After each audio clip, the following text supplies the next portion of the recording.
It is completely overwhelming to consider the variables involved in the making of the person I am. On the other hand, there are a few defining moments. One of those moments happened in 1969 in a small town in Tennessee.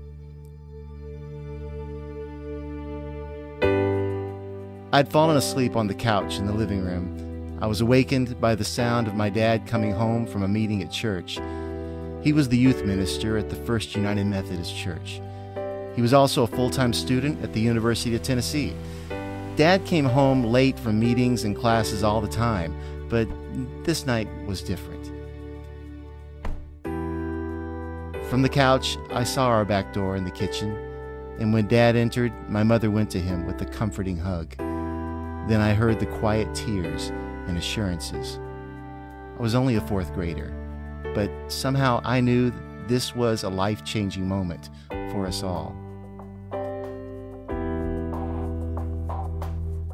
Dad had been fired.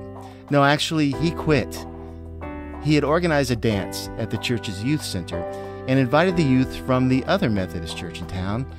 The other church was McCabe's Temple, an all-black church. When the trustees realized their kids had been dancing with black kids, they were not happy. Dad lost his job, and we lost the parsonage.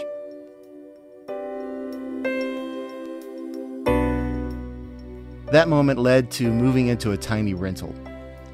Dad worked the graveyard shift as a security dispatcher and played tennis for scholarship money in order to finish his senior year.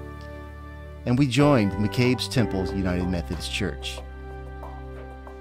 I remember the threatening phone calls, but mostly I remember the joy and excitement of church.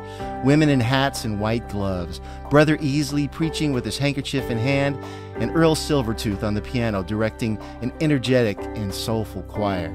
It was a whole new culture, and I felt welcomed.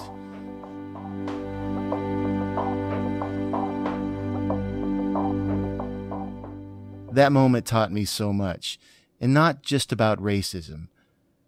I learned to stand up for what I believe in. I learned to look at the heart of others. I learned the difficulty and reward of working toward justice. I learned that the way I live my life shows what I believe and who I am. I learned to pay attention because there's power in small moments.